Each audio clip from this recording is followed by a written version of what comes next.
Hi again, Michael Sipe here of the Strategic Advisor Board and owner of Sipe Coaching and Consulting. All right, on today's episode of Empowered Leadership, we are going to be talking a little bit about what happens when success gets in your head.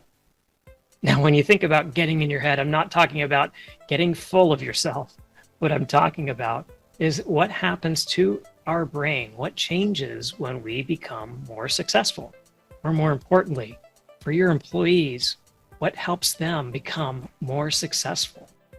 So let's talk about brain science a little bit, just the basics. So neuroscience talks about what's called neuroplasticity.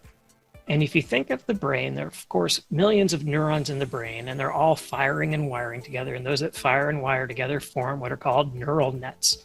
And over time, we have formed some pretty elaborate networks within our brain, and those are pretty fixed. A lot of them are very fixed. Now, neuroplasticity talks about the changes in the brain and how the brain can rewire itself. Well, it's really interesting about success. Success actually plays a pretty significant role in changing the way the brain is wired, whereas failure does not. Failure actually doesn't change anything.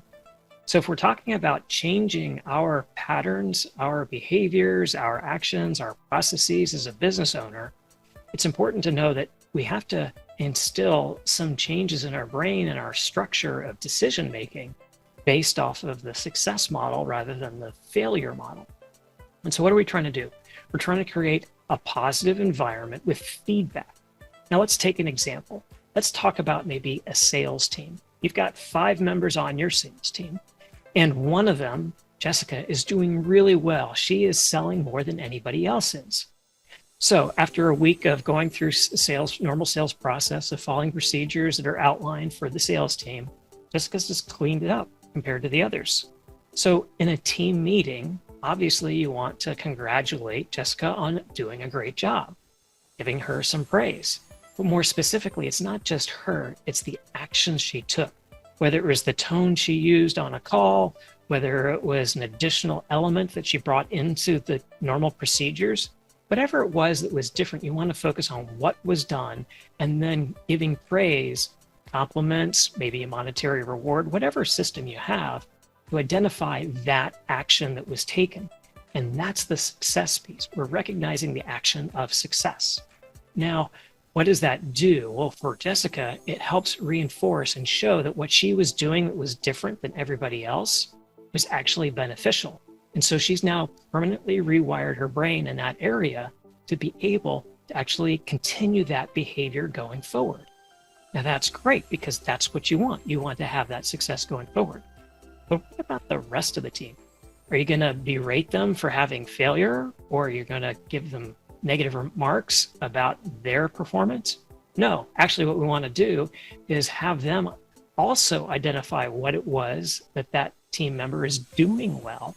And when they're able to identify that, then they see that success and they have a greater likelihood of changing their behavior patterns, their action patterns. And so they're able to actually be more successful themselves. So when we're in a leadership role, we definitely want to be able to identify those thoughts, actions, and behaviors that our employees are taking that are successful, and then openly recognize that in some way to reinforce those habit patterns or those processes or procedures. Okay, so in summary, basically, to get in your head, get success in there, recognize the success, identify it, and help employees adapt that new success model. All right, I hope you found this edition of Empowered Leadership helpful for you and how you might be able to implement it yourself. If you did, please click the like button down below. And also, if you have any questions or comments, please put that in the comments section. And lastly, if you would like any help bringing some of these practices into your organization, please reach out to me or anybody else on the Strategic Advisor Board Directors team, and we'd be very happy to help you with that. All right, hope you enjoyed the show and have a great day. Thanks for watching.